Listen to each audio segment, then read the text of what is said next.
Hello and welcome to the Aurora Dev Stream, everyone.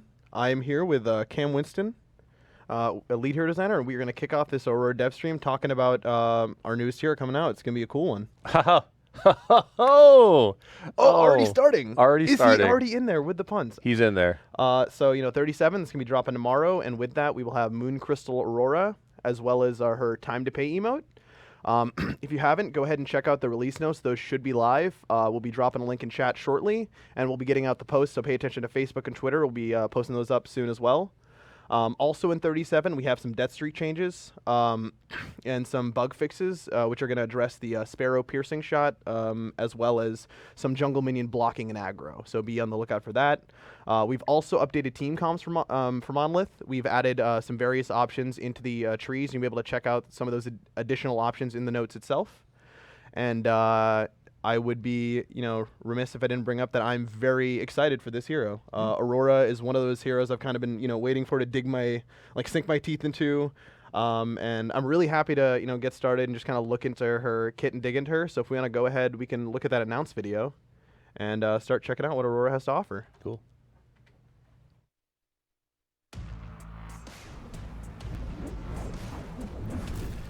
What a charming little world.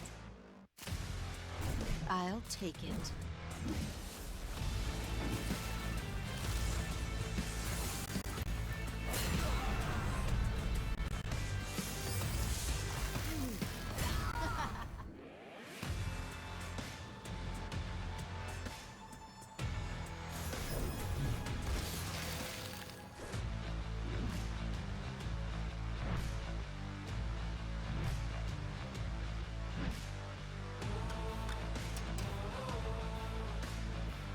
Until next time.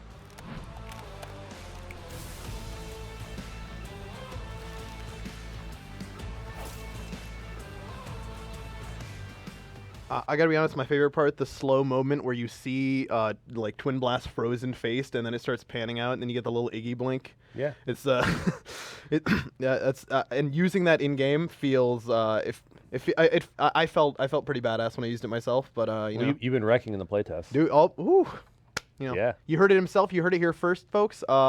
Confirmed best Aurora in the world. So one of the things I think is interesting is that, most of us in the playtest, we've been mostly running her as an offlaner. I played her mid once. It actually did okay, even though we got crushed. But you've been running it as support. Yeah, big fan. She's a pretty versatile kind of hero. Like, I personally think that, she can definitely benefit from money.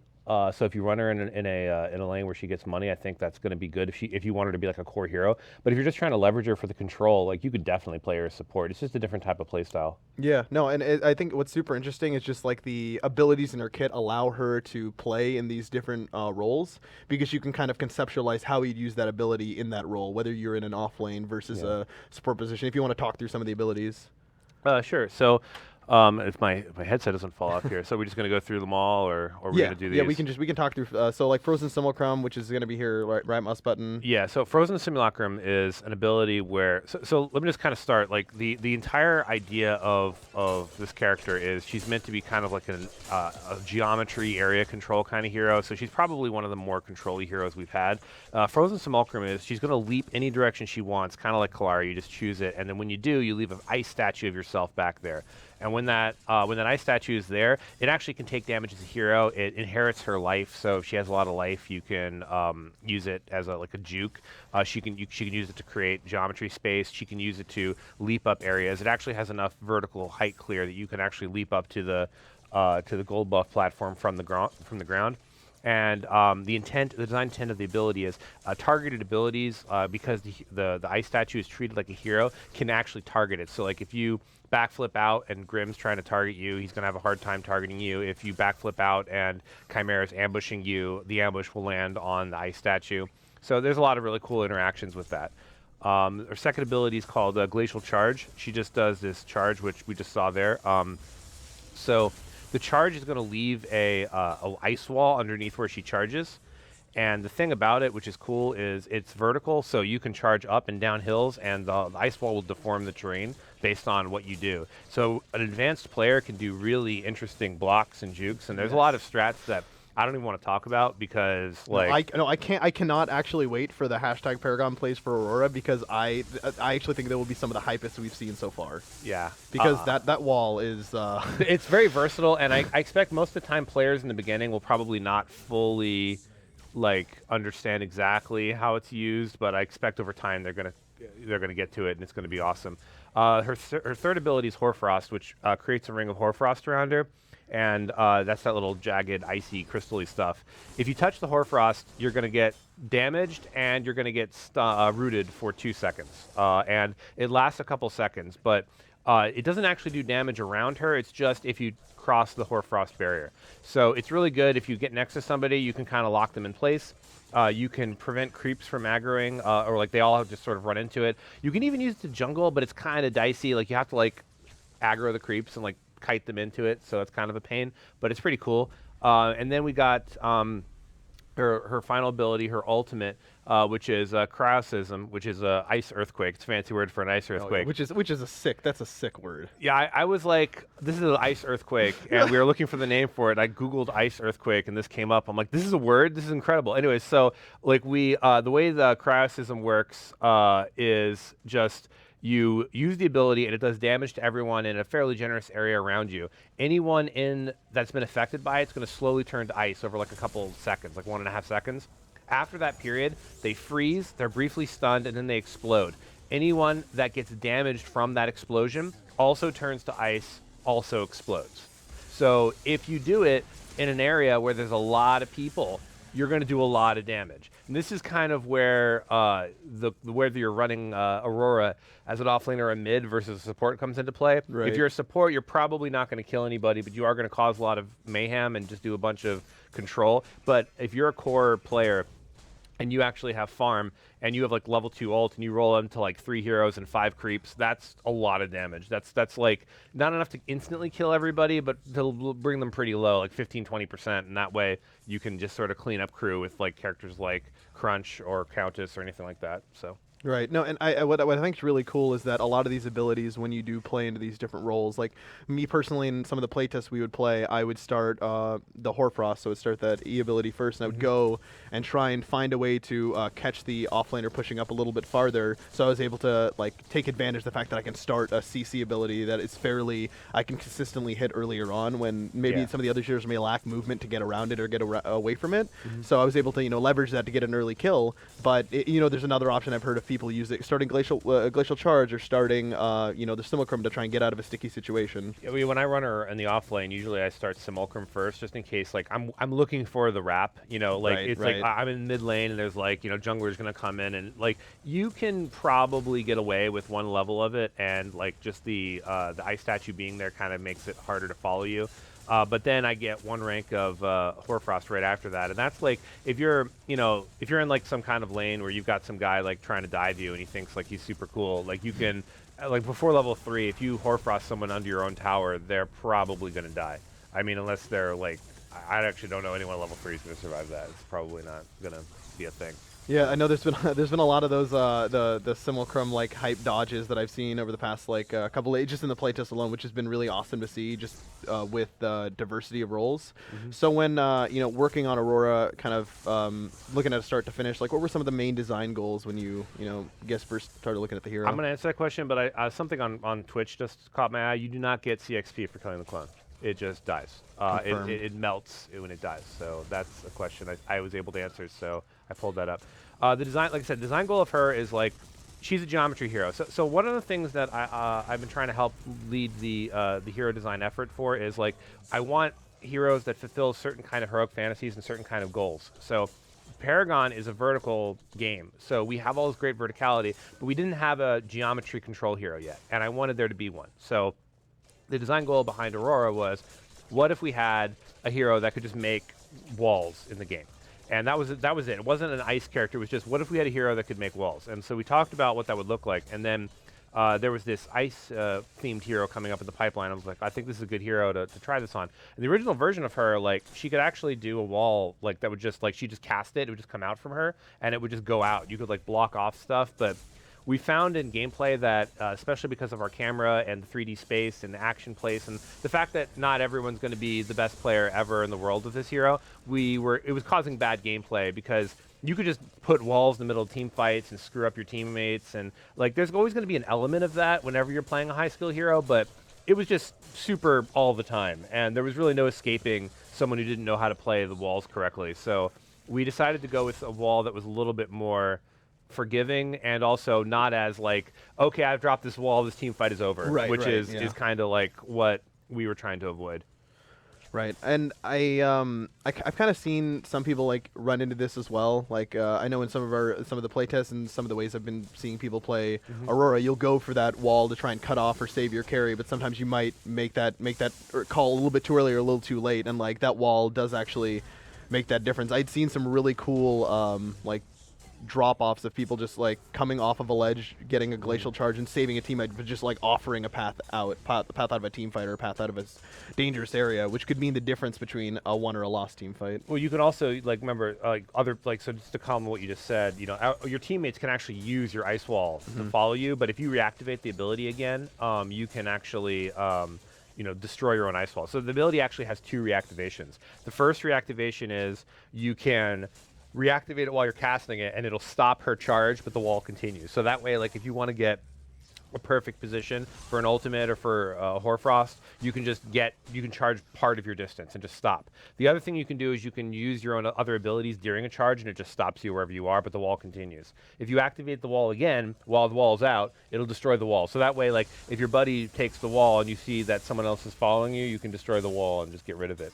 My favorite thing to do with the wall is actually, if you charge from a mid-platform down to another mid-platform, you can block people off and, like, you know, give your guys really good escape routes because you can juke around that whole area there. Yeah, I think what'll be very interesting is to, I guess, see kind of the build variations. I know when I talked to some of the comp guys about this and just seeing some build variations, I know like people have been saying they wanted to focus somewhat on resistances and CDR. Like I know personally when I was playing your support, I like wanted to get some more. I wanted to get like the couple of cooldown items I could, grab a chrono tonic, and early on really pressure with the CC and the mobility to really exert the pressure to try and get that like offlaner to. I mean, like, get the advantage for the team overall. But, like, later as you go into the game, do you feel like if you build a little damage on her, she can really kind of contend in those later team fights and really be a nuisance, or? She's such... Well, I mean, a nuisance is kind of not really a word. Like, it's so much worse than a nuisance. If you actually give her money, and she's rich, and she's so powerful in a team fight that you have to play around it. Like, you can't just fight into Aurora's ult in the same way that like you can't really like fight into the Faye's ult. It's like, except it's actually almost kind of worse because if she gets the ult off and she has money, everyone's taking a boatload of damage and you're controlled. So that means like if you have some kind of combo like with a Decker ult or Howitzer ult or like some other kind of disastrous like AoE ult, or even if you're just like playing and a lot of times late game assassins have a hard time, you know, picking off targets. So like let's say you got a late game Countess or a late game Chimera and you're like, okay, we're like all at 50 card points and it's now hard for me to make plays. If an Aurora ult is the initiation, your Chimera has enough time to ambush into a guy with his Q up and then ult them before he gets exploded. Yep. Because he has that 3-second opportunity. Countess can, you know, go in there and nuke a carry. You know, if Muriel is designed to like make a counterplay, you know, for that time period, she's going to be interrupted. She can't actually get her ult off. You can kill her during that. Yep. So yeah, nice. there's a lot of really dangerous things. So a lot of what, you know, we found when you're playing against her is like you have to bait out the ult or you have to force split pushes. And she's like, she can split push, but not really that great. Like one of the favorite, let's slip one of my favorite Simulacrum uses, which is, there's a ton of uses for this ability, and they're all really devious. So, but this is my favorite is because it's a hero. If you're pushing a tower and you got a bunch of minions and there's no one there, you can attack the tower, get the aggro, and then Simulacrum out of it, and the tower will shoot the Simulacrum. So the tower will tank for you while your creeps and you get to hit the tower, which is really cool. It doesn't really work. Like if someone like shows up and you hit them, the tower's going to still shoot you. So it's like, it's not like a free tower dive or anything like that, but it is it's like a nice little optimization you can make for your sieging. You get a little bit more damage, so your creeps can hit the tower more. So she's dangerous if there's no creeps there. So she can actually push, but she can't like, you know, be everywhere the way like a Muriel or a Kalari can. Right. And I think that's one of the interesting things we'd run into, like just playing with the ultimate was using the crisis, and there's like a little bit of a like the cast time, and you're kind of like telling people like I'm going to be casting this ultimate. So a lot of the teams when I wasn't able to land it was a smart move that they would kind of like split off and like make the decision, because we have to play around this. We can't just ignore this and like try and force this fight, because it potentially could be disastrous because we try to. Yeah, like if you have like a really mobile team, like if your team's like, let's say it's like, you got like Kalari Countess, like you could just be like, okay, Kalari Countess and my carrier are all going to run up the middle, and then we're going to have like our initiator guys on the side, and then if the Aurora player goes in to ult the trio of you have Kalari backflip out. If Countess is a legend, she can Q to juke the damage on the explosion, and then your Murdoch or your Twin Blast, your Sparrow, whomever, they step backwards, right? Or actually, if you're a Grim, you can shield it off, I think. Nice. You can purity sensor it off if you have good timing, I believe, as well. Don't quote me on that. Well, I think a lot of what it's gonna come to is those niche scenarios where if you can get off that, like that mobility, or negate some of that CC, you might be able to like turn the tide. But definitely someone to watch out for in those team fights. Yeah, it's just that you have to build against. Like, I mean, if you went and had to go build, an Aether Gem just to not die to that, then that's something she forced you to do. Yep. And that's the thing. And then like also as the Aurora player, there's a lot of responsibility on you, because if you like do some kind of overextended foolish thing because you feel like a baller because you can win this team fight, and you're all by yourself and you get 1v5, you're gonna hurt everyone with the ultimate. But Ice or Aurora is not a character that can follow through after her ultimate, in a late game scenario. Like, sure, you can pick someone off in the jungle, but like if you're just gonna think, oh, I'm gonna run into a situation where it's like 1v5 with the creeps, I'm gonna ult and they're all just gonna die. Only maybe for 20 card points ahead of them, but like in an average fight, you're just gonna get everyone frustratingly close to death and then feed yourself. Yeah, and I a couple of those I've gotten overzealous and run into that situation myself. It happens more when you're running as a support. Yeah, because you're like, oh, I have damage. No, you don't. No, you don't. I run in and I'm just like, guys, I got 4 of them. It's like, nobody's here. Yeah, 50% of their life is gone, and I'm spent. Yeah, that's it. That's all she's got. And then she's got left clicks, but yeah. No, but I mean, I think she's really gonna be fun. I think we'll see some cool plays and play style. Yeah, cool plays. Oh, cool plays. Unintended. Probably gonna happen. What a legend. Cool plays. But yeah, I think definitely Aurora will be just the diversity of like play styles and like roles will be interesting to see how the community plays her throughout the week. Yeah. I appreciate you coming on, Cam. Sure. Next, we're going to be talking about art with Jordan Walker and Camille Kozlowski. So we'll be having them on next. As always, Cam, a pleasure. Thank you for having me. An honor. See you later, guys.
Hello and welcome back to the Aurora dev stream. I'm joined by Jordan Walker, lead artist, and Camille Kozlowski, a senior character artist, and we are going to be talking about Aurora art.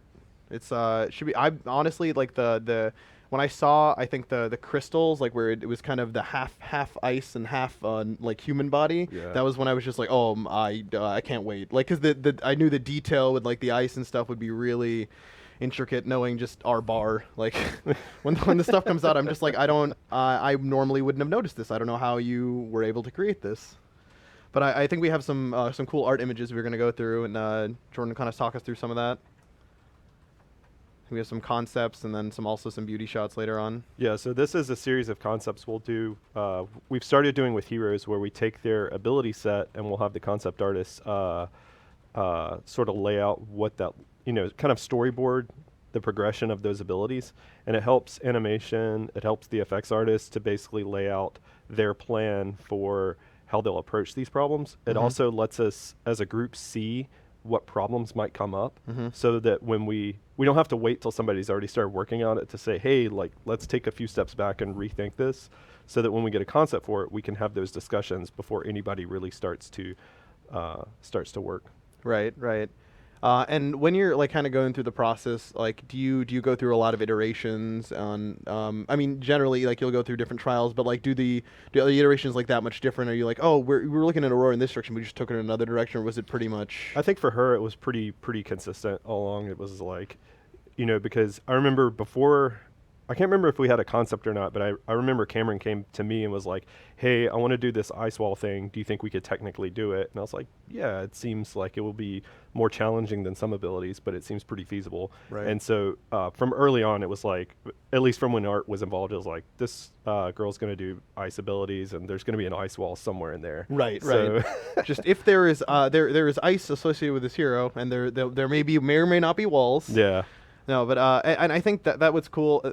That's what's really cool, because I think we can see some of the iterations in the next image. Like, I remember I'd seen like, I think it was a 4-shot of like different forms. So, like, if you want to talk through this, like, is it like a stage where there are different mock-ups, or? Yeah, so usually what we'll have, and depending upon the concept artist, they'll probably work differently, but Herman and Chris Perna work together on this to basically, Herman will present a few different line drawings, and we'll him and Perna will iterate through that and find like what Perna's trying to find in that concept of that hero, and other people will get involved and give their feedback, and also just sort of like take a look at it. But you can see here we're just trying to figure out, like, what does her silhouette look like, how will she stand out against other people, and I think the bottom right one there is the one that's that we went with, and then refined based on that. Right. Yeah.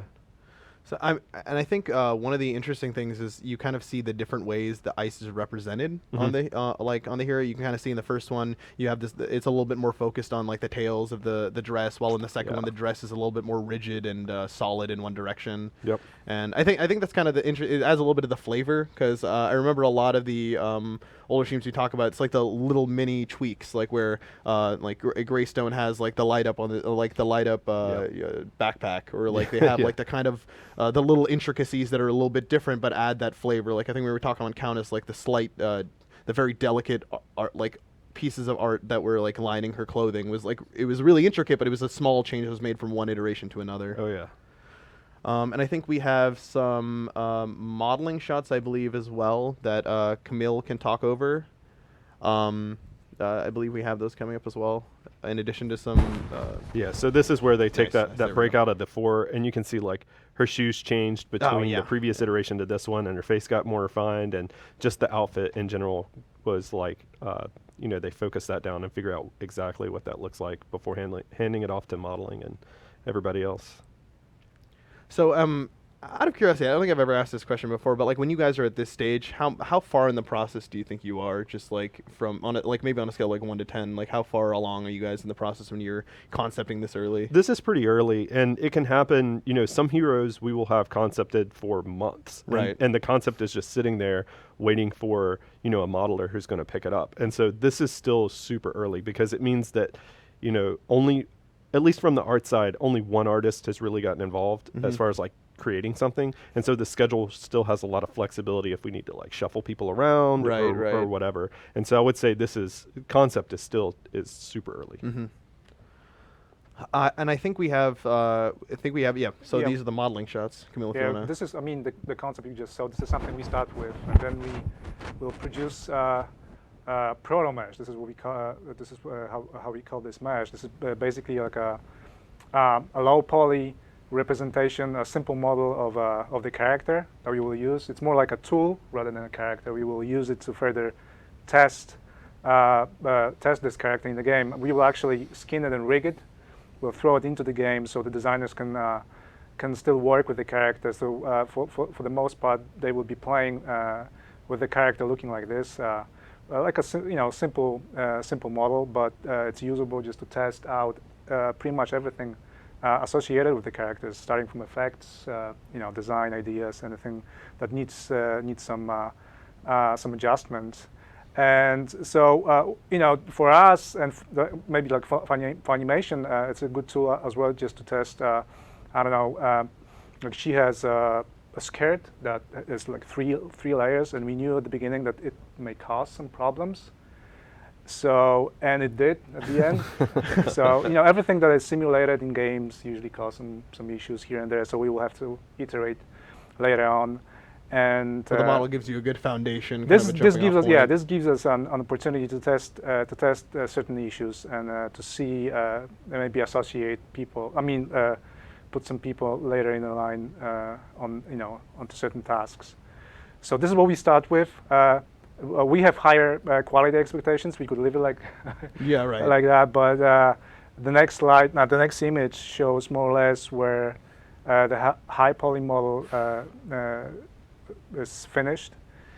So this is just a clay render, but it shows you all the pieces are in there, and you can see that she's really close to the concept, but certain bits and pieces are different.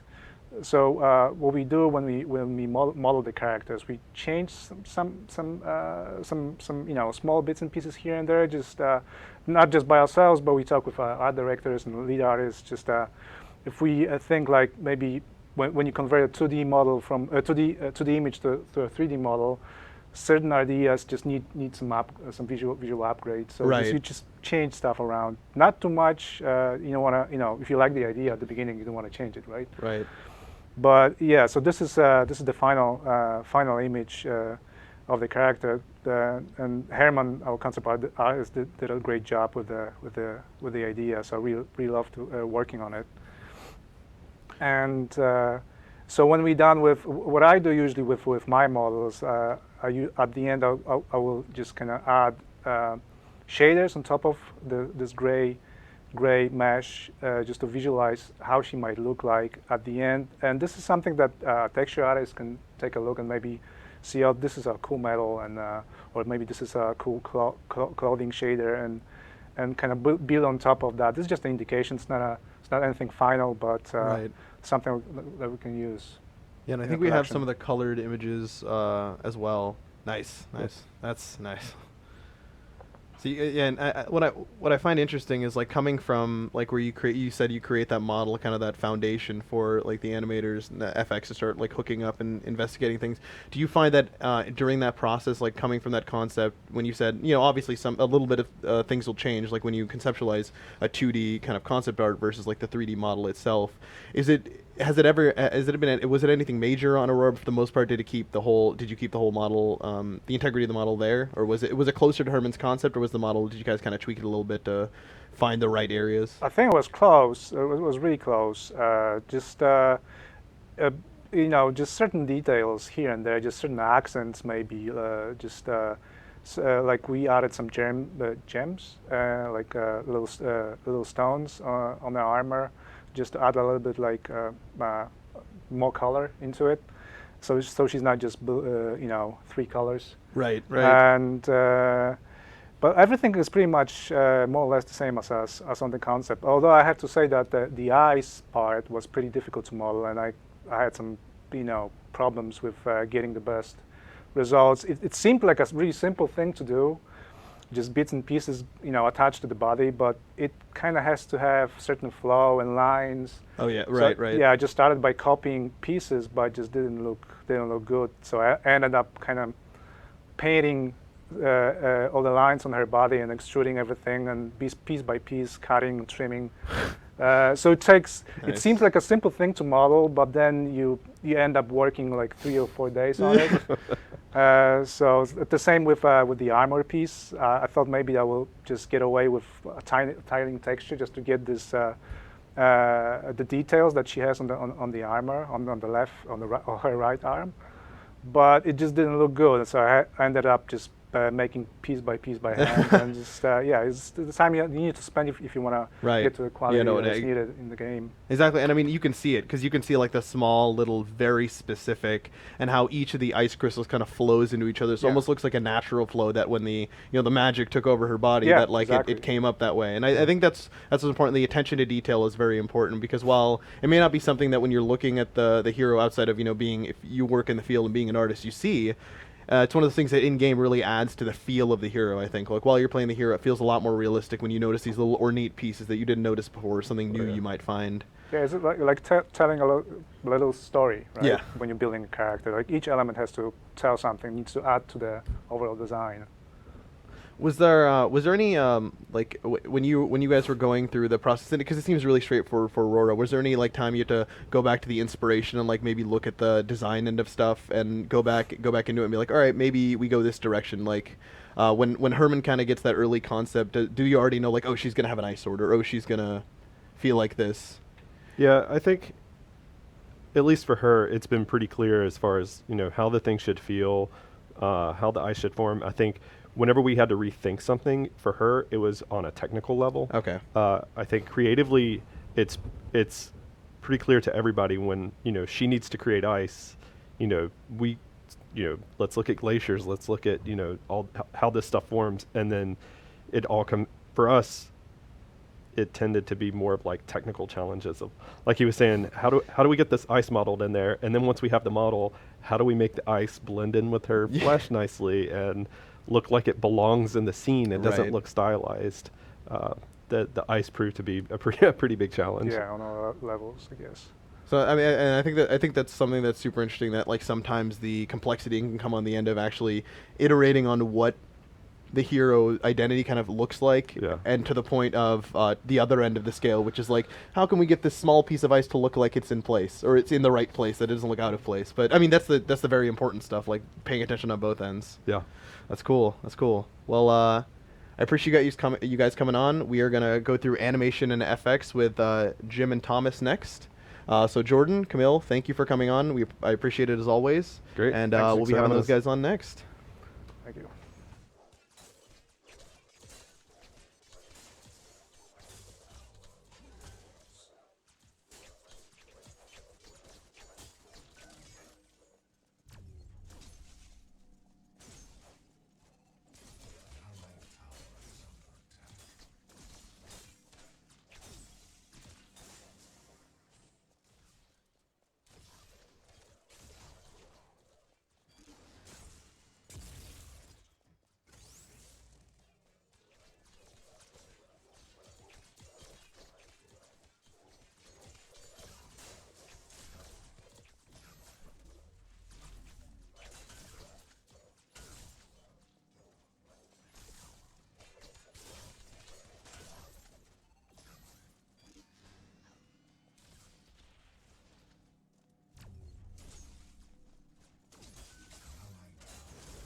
Hello and welcome back yet again, ladies and gentlemen, to the Aurora dev stream. I'm joined by Jim Lipscomb, senior motion capture animator, and Thomas Browett, senior FX artist.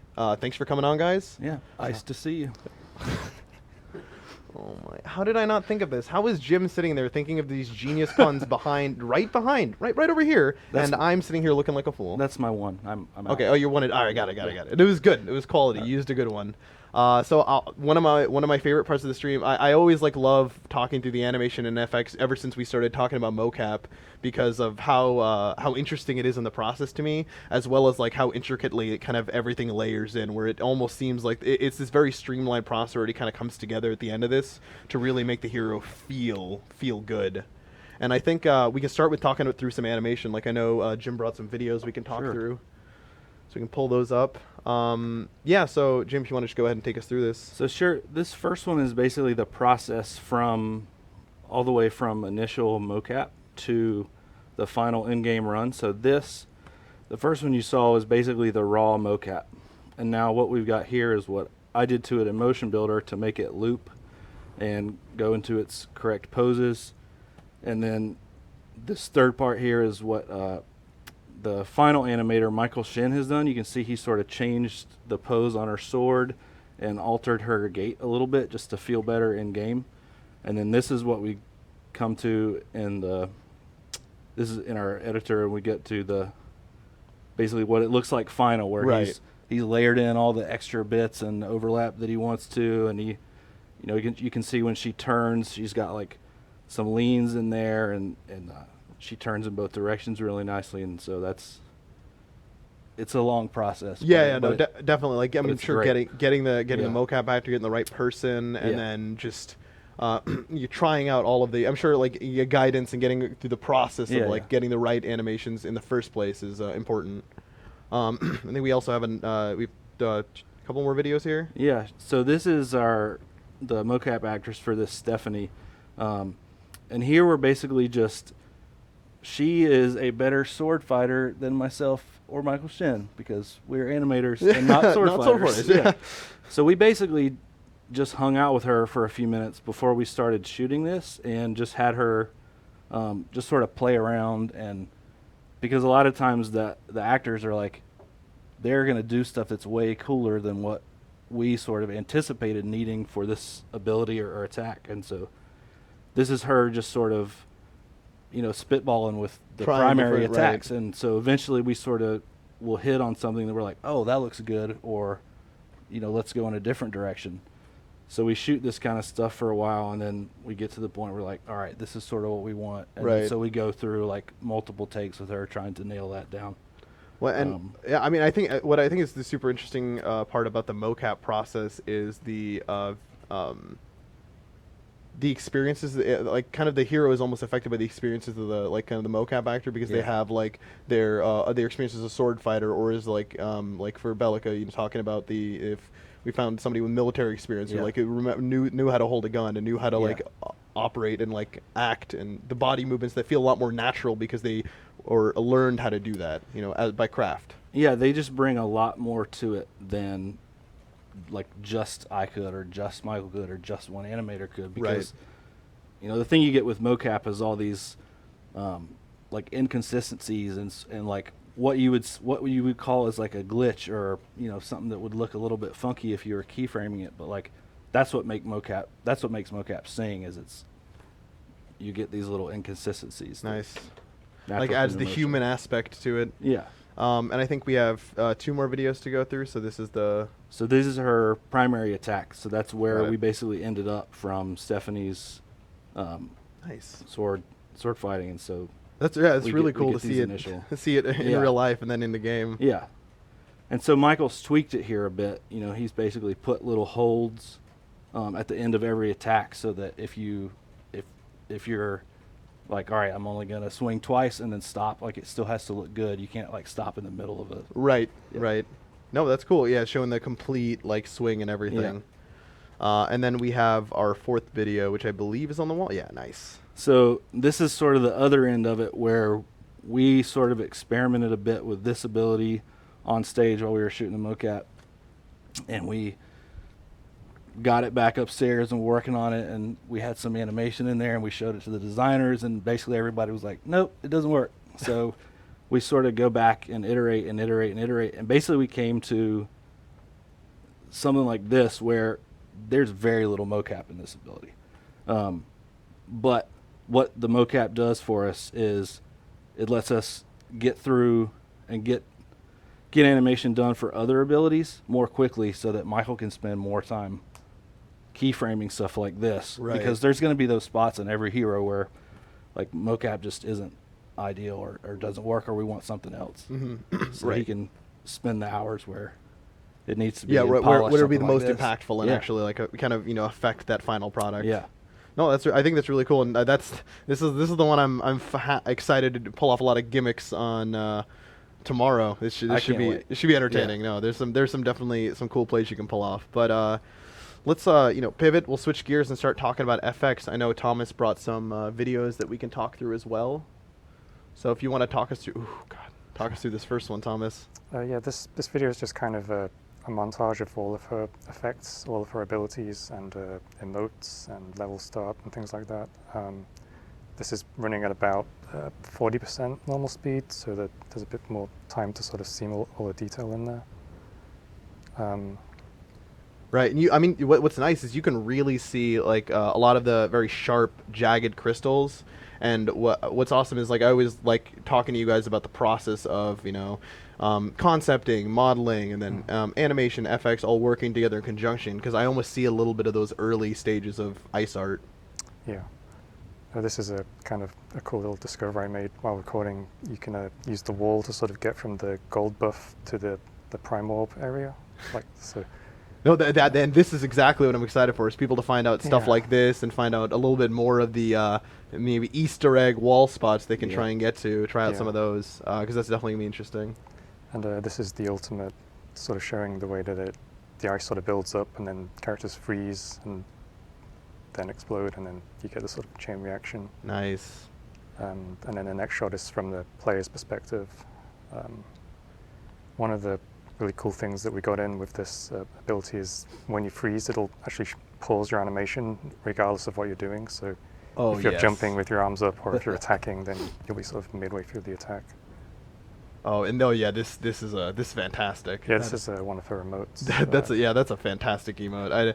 It's funny, like when I saw it, I was just like, that is one of the most adorable things I've ever seen. But I also was impressed at how like detailed the snow minion was, like with the little carrot for a nose is, and you kind of see a lot of the detail with even the staircase as well. Did you guys run into any specific hurdles when you were working through like a lot of the very minute details or hooking up these abilities to really make them feel icy? For me, I would say details are kind of the easy part. The harder part is things like the wall. One of the sort of features of that glacial charge ability is that it blocks projectiles from the front. So we have this ability that takes about 1 second. It can construct a humongous wall, and it also has to shield stuff. So there's a lot of stuff to convey there, sort of in terms of gameplay. Right, and you want to make sure like the ability, when it does the thing that it does, is it's apparent how I can interact with this ability or how it interacts with me. So I definitely understand that. I think we have a second video as well from you, so we can take a look at that. You can talk us through some of the stuff in this. Yeah, I wanted to show one of the things we use a lot for hero effects is spline meshes, which is a sort of a shader technique where you take a long, thin strip of polygons and stretch it out so that it sort of gains a bit of width and always faces the camera. I sort of went past it a bit in the video there, but when you look lengthways down the spline mesh, it sort of betrays itself, and you can see that it's flat. Nice. But the reason we use this as opposed to just modeling a bunch of really detailed spikes is that it can be much lower poly count, and then we can sort of go crazy with shaders and do stuff like this. We can change the width, and we can animate it sort of extending out. When you just take a mesh and scale it up uniformly, it doesn't really look like it's growing. So using these splines, we can sort of animate it in a more sort of convincing way. And that's something I've kind of heard as a common theme, just like over the course of the stream, is a lot of stuff to make it feel realistic and really capture the capture ice, like a lot of the ice theme around Aurora, and making sure like a lot of that feels real. It feels like it's coming out naturally growing because that has that functionality that like she can create and manifest this ice. Yeah, I don't know how well you can see it here, but there's also like subsurface scattering on the ice, so that when you look at it with the sun behind it, you can sort of see this really nice green glow inside of it. So that's probably the main thing that stops it from looking like, say, plastic or like wet metal or something like that. Giving it a more natural, like how ice might look if it was in a normal environment. Yeah.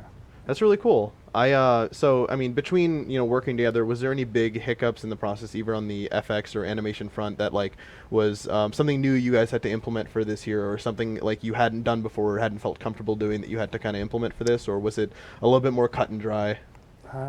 So the hero I worked on before this was the Fae, and she's kind of really similar to Ice to Aurora in that all of her abilities sort of leave something physical in the world that needs to grow and then disintegrate. So I was able to sort of reuse a lot of the stuff I figured out during the process of working on her. Nice. I'd say the hardest part is just managing to do all of that and optimize it. Right, right. Like her wall in particular is sort of when it collapses, there needs to be a particle effect at the top of the wall that sort of crumbles downwards, and there's one at the base for the stuff sort of spreading out and shattering, and there's a lot of stuff all going on at once there. But I mean, that's something that you don't, you maybe don't miss until it's gone. It's something that's a small, minor detail of like you think about, oh, the wall's just shattering on the ground. I'm not looking at the wall behind me, but when something unnaturally breaks behind you, all of a sudden now you're like, that doesn't look right. Yeah. Jim, how about you? Any big hurdles you hit animation-wise when you were working through the process? I mean, not particularly on my side because I'm Right. just focused primarily on the mocap, but really this was a hero that lended itself really well to mocap. Like she's, Nice. She doesn't fly. She's a one-handed weapon Right. hero, and A lot of fluid motions. a lot of fluid motions, and so we were able to just get through a lot of the mocap. I don't want to say easy because it's It's still a Yeah, I process, mean, but it it's was a lot definitely a more process. straightforward. yeah, it was pretty straightforward, and again it just gave us time to really focus on the abilities, which some of hers were just not mocapable. Like Oh no, yeah, that was the first thing that jumped out to me when I first got to play her in one of the playtests. This was like later on, Yeah. but it was so amazing to me that like I was able to I didn't feel disoriented when using any of her abilities, and I think that's the biggest thing for me is I don't want to use the glacial charge or use the Simulacrum and just like not know where I am or not know like where I am in perspective to my enemy, because those are very important abilities when you're playing this hero, because they're both your mobility or your escape. sometimes for us, like at least playable wise, it doesn't really come together until you get animation and effects in there, because we would look at animation and we're like, okay, that feels pretty good, and then you get effects on it, it's like, okay, that is great. That feels awesome. That's got to be the fun part of the process when you Yeah. see that final version. You're just like, whoa, that's Like this one especially, I loved. Oh Like, yeah, that effect is Horror amazing. Frost. Yeah, it looks really good. Yeah, all of the spikes, that spline, that was actually really interesting about the spline, because I didn't actually know that before, like pulling it out like that, because it really does. The sharp jaggedness of the ice really is reflected by that. Yeah. We use that a lot in our effects, and if people don't notice that they're fake meshes, then it's working. Well, thank you guys. I appreciate you coming on. Always happy to talk about animation FX, the mocap stuff. Yep. And next we are gonna have on Real Trendy and J Shreds, a couple of our Reddit homies. Thanks for coming on, guys. A pleasure, and we'll see you later. All right.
Hello and welcome back. I got with me two fantastic guests. I have with me J Shreds and Real Trendy. You may recognize both. I have their Reddit usernames down there. You may recognize both of these wonderful gentlemen from our Reddit community. How you guys doing? It's awesome to have you out Doing here. great. It's great to be back here, man. Yeah, no, It it's really is. it's always like awesome to have out like guys I know I've seen like out there in the community for a while, and just kind of being real like good leaders, because it's nice to see that promoting like the good discussions, like really asking the questions, and it's it's nice to be able to come talk face to face, because it makes it a lot more like real for us, because like everybody coming out, it's like, oh, we're going to the studio. For us, it's like, oh, we get to meet these awesome people who care about our game so much that they're day in and day out like working on this stuff. So it's likewise. Well, I mean, it means a lot to us, you know, because we aren't typically out there as public faces, right? We tend to be behind the scenes a little bit. Yeah, a little bit behind the scenes. You know, we type a lot and we chat with people, but we don't tend to, you know, we don't stream, we don't do YouTube. So it's real cool of you guys to be noticing kind of some of the other people that are there in the background. I particularly love the last stream when you brought on the Sneaky Paragon Brothers. I agree. Super That was, fun. I mean, that was a fantastic stream. So you know, it really does, I think, speak well of you guys as a community team, just that you're out there and looking at the entire community. And you know, not to speak for Trendy, but it feels good to kind of be noticed a little bit for doing some of I definitely the agree. smaller, you know, Of course. less promotional stuff. Yeah, no, for sure. And you know, we had to reunite the Rampage Bros. And, Trendy and I have to bond over something that we can meme about after this. Eventually, it'll happen. It's gonna be for great, sure. naturally. Yeah. So I'm gonna go into it. Let me hit you with the hard-hitting questions. First MOBA. Ooh, so I came from Smite, actually. So I picked up Smite about 2 years or so ago. Played through that, really enjoyed it. I have tried League and Dota, but didn't quite, you know, get as hooked as I did by the over-the-shoulder camera. Right. And then I got hooked into Paragon the way that I think a lot of people did, which is that first launch trailer, that one with the sparrow arrow that zings through and all that. And as soon as I saw that, I was like, okay, I know what I'm going to be doing in 3 months, and I know it's going to take over my life. But yeah, so that's how I got into it. Yeah, Paragon was my first MOBA, so I mean, I've never really been interested in them because of the top-down view and stuff, but I picked up Smite for like a week and a half just to get used to the MOBA and third-person view, but Paragon, the first trailer, got me hooked, and it was PS4 too, which I'd been playing on, so that worked out. It's awesome. It's awesome. Yeah, what's fun now is like I'm meeting more and more people. I feel like that where it's like Paragon is their first MOBA, which is like really cool for me. Yeah. Because I know early on, I remember even talking with a lot of people in the community, like during the during the OTs and like around early access. I remember talking to people and being like, you know, where are you coming from? Like, what games have you been playing? And then more and more, I'm hearing like Paragon's my first MOBA, and I'm hearing people like learn a lot of the MOBA things, just having discussions with MOBA Weeks. It's such a cool thing for me to see. That's something that I think is unique to Paragon, because I mean, Epic's an established company, right? Everyone knows about Unreal Tournament, everyone knows about Gears of War, so you're going to be drawing an audience in where someone like Riot came out as a company that made League of Legends and had to kind of build from within like that. And I think Epic, you're going to be able to draw a much bigger crowd just because of the kind of established name and the established brand and the success that you guys as a company were able to have. And then the other thing is the PS4 being, you know, from day one, we're going to bring PS4 in, we're going to have cross-play, we're not going to treat,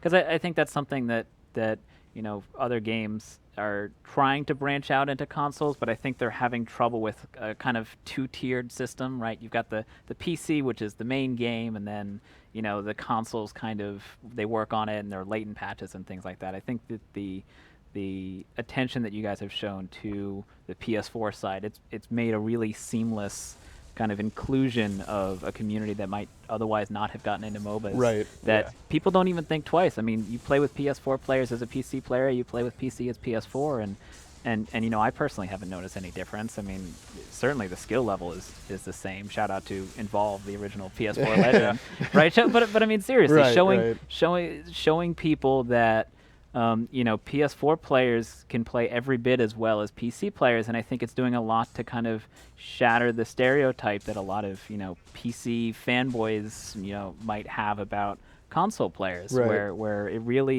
it's more about what you know and how well you're able to manage your input device than it is about, oh, you know, I've got a mouse so I can spin, you know, 5 degrees faster than you can. Right. No, I think what was really cool is seeing like how people, both like PC, PS4, like whatever users who had been on you know, Legacy for a while came over to Monolith, and how they felt on this kind of in this new area. And I think that was really that was interesting to see how, you know, players adapted, or different like play styles kind of arose from that. Like and you know, with Monolith, you know, releasing fairly recently, you know, getting more time into it. I think that'll be the cool thing to see, is like how people's play styles diverge, or how like different you know, teams come up, like if they're, you know, and maybe they're into being an all PS4 squad, you know, maybe they're into being it's cool to see those things happen as people all kind of even out the playing field. You kind of see this rise in there skill. are some advantages, I think, that each system has. I Rides mean, itself. you know, PC can turn a little bit faster, but the one thing that PS4 had, and the one thing that talking to PS4 players, the advantage that they've always had is you tend to have much more control over the exact movement just because of the thumbstick. With WASD, you've got 4 directions, and you've got 8 when you start combining them. Having that fluid thumbstick movement, you know, talking to a lot of PS4 players, gives them an advantage on, you know, certain heroes that need that little bit of extra Right. fluidity. You know, for instance, the Twin Blast dash. Right, that's one thing that PS4 players can do a little bit smoother, just because you can kind of fine-tune the angle a little bit better. So I think it is really neat to see people kind of adjust to the game and figure out, you know, the best way to use their input device or their experience, and find the hero or the role that suits them personally. Right, focusing more on why they Paragon rather than how they Paragon. Right, exactly. What is it that brought you What to is Paragon? passion? What is the passion I have in this game? And you know, that's one of the other things I want to touch on. Speaking of passion, I mean, you guys, you know, very you know, important in like subreddit, you know, helping that community thrive. Like, what kind of got you guys into that? Because I never really hear stories about people like how they get into, you know, moderating or doing like any subreddit work. But if you guys wanted to. I mean, I just knew that MOBA was my first MOBA, so I would have wanted to help the other people that it was their first MOBA. Nice. And that just kind of evolved over time to me being on Reddit every day, 24/7. Yeah. And then that turned into modding, so.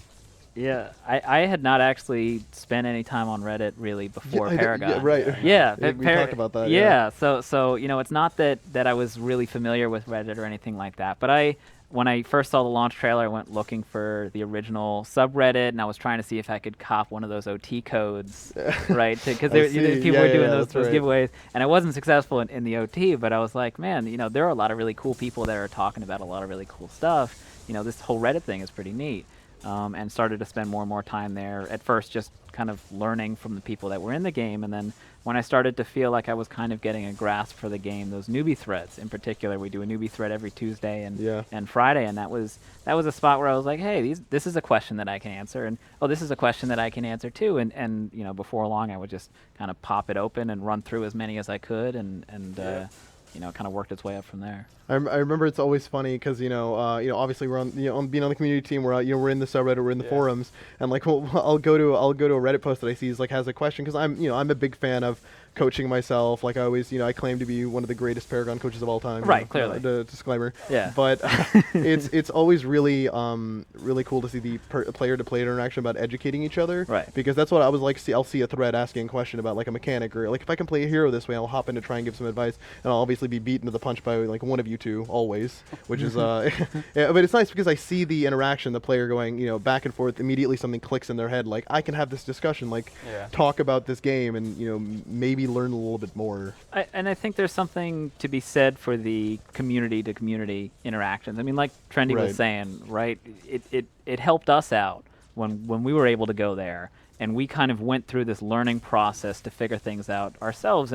And you know, I think a lot of the official onboarding stuff is really good for helping get you established, but I think that the community-to-community interactions are really valuable for this next step, right? Yeah. Yep. You know, I already know how to move my character. I know how to, you know, drop abilities and things like that. But I was having trouble with this one thing, and then someone could say, "Oh, I was having trouble with it too," right? And then I tried this one trick, and it worked out great for me. Yeah. You know, I mean, I guarantee if you're having a problem, you were not alone. Like if you were having trouble with something, you know, I'm telling you, head out to the forums, hit up these guys on Reddit, because like there are people having the same problem. I guarantee you. Well, that's kind of been one of the consistent things on the internet with anything. Anytime you're having like a computer problem, right? Yeah. Someone somewhere has had that problem. Type that thing into Google. Right. I guarantee you somebody else has had that problem. And I think it's the same thing with Paragon, right? You got a big user base. You got hundreds of thousands of players. Someone somewhere has run into the problem, figured out an answer, and posted about it.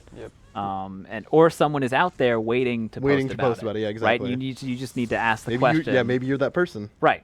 Yeah. Well, you know, I don't want to, you know, take too much time asking questions. If you guys have any questions you wanted to ask me, fire away. The community wants to know about lore for sure. Got it. So the lore for this time, I got you guys. So Aurora, you know, when coming up as a person, she preferred things, and she might have just, you know, taken them. That's a nice thing. Okay. Maybe I take that. And when she was, you know, she gained these ice powers, like all of a sudden I power over this frozen material. She said, Maybe I still like taking things.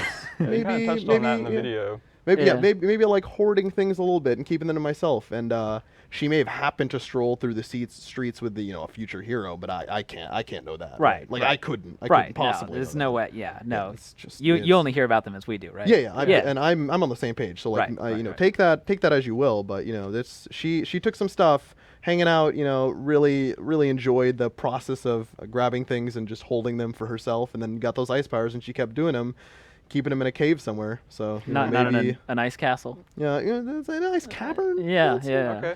So maybe I don't think she could get the ice moat ready yet. Yeah. So Oh, there you go. Yeah. Steps, Yeah. baby steps. Yeah.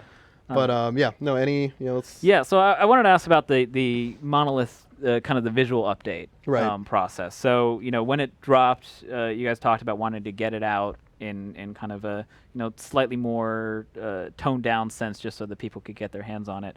One of the great questions that I saw was whether the visual updates, you're expecting them to come in chunks, or whether there's going to be a grand Big monolith visual update. Can you talk a little bit about right. And I think Jordan kind of may have touched on this in our Monolith launch stream and some of the other AMAs we've done before. But I believe the goal with the visual updates to make sure that we can hit all of the areas that are very important. So if this we look you look at an area and you're like, this is not the level of quality we want to get it to. Working at that and iterating on it until we get it to that level is what's going to be important. But at the same time, working on that hero pipeline. So I think the goal is to make sure that if we do that visual update, we're committing to it and making those changes where we see this is how the vision is. We have this legacy, we have this level of bar of quality, Right. and this is the place we want to get it. So no specifics on how it might be rolled out, Right. but the goal would be is that you get it to a more complete state when we do roll it out to you guys. Okay, cool, very cool. What about the card system? How are you guys feeling about that right now? So with regards to the card system, obviously we want to take another look at it. We've talked about that in a lot of our messaging. We want to revisit the card system. We will. Some of you may have noticed, a Reddit post we had out. We will, be trying to point towards a roadmap, later this week, and kind of flesh out more of the plans we have coming for 2017 and. Get a more of a grasp around the community and more of an understanding about what our goals are and some of the stuff we want to accomplish, because that's one of the important things is like keeping this back and forth going, and that's why it's awesome having you guys out here, because you really help facilitate that, because it's really good to have community leaders forwarding a good sentiment and a good vibe in the community. Yeah. Vibe, and that's the thing. Communities have vibes. Yeah, yeah, That's a no, they for got sure. vibes. Yeah, That's the thing. Yes. yeah, cool. Any Silly one. If you were trapped on a desert island and you could take one Paragon hero with you, what Paragon hero do you think would be best to help you survive? Aurora, because I would always have clean water. Ooh, well, that's good. That's pretty Oh, I smart. like Because that. how do I know I'm not? What if I'm by a salty body of water? Right. Because then I True. can't drink it because I don't have a desalinator. Yeah. Do you Yeah. have a desalinator? I don't. No, So, that's a good one. That's Yeah. great. I like that. I mean, you two, you have to answer the question as well. So I was thinking about this. I was thinking someone fire might be good. Someone like Sereth or Iggy, just to get things started. But I think I settled on Richter. Nice. Yeah, I think the electricity is good. You could probably use the electricity to Oh my make God, I fire. didn't even think of that. Right. You could use so if you could, let's say you find some like light bulbs washed up on the That's shore. true. Right. You get Richter to just like hold some light bulbs and you're good to go. And catching fish is a breeze. Catching fish is a breeze. Oh, You this just is- shock the water. He's got that long hook, so if there's like any high coconuts, right? Let's say you need coconuts, right? You just get him to launch my- that hook up there. You can pull down some food. So That's good. Richter's a good pick. yeah. I think I'll go with Decker. She seems pretty smart, so I'm sure she'll be able to figure out something Oh, for she us. will just like create a ship for Yeah. you guys to escape. Okay, Right. that's probably the. She'll actual just science her way out of the got problem. it. That seems Yeah. like the smart option there actually. Well, I think I'm gonna let you guys. These guys are gonna head over and we're gonna play some games of comp. We are gonna host Jay Shreds over here. You guys will be able to check that out on his stream. But thanks for coming on, guys. Absolutely. Thank Thanks you for for Awesome having to have us. you out, and I will see you later. All right. Sounds good, brother. I'll see all you in about 5-10 minutes.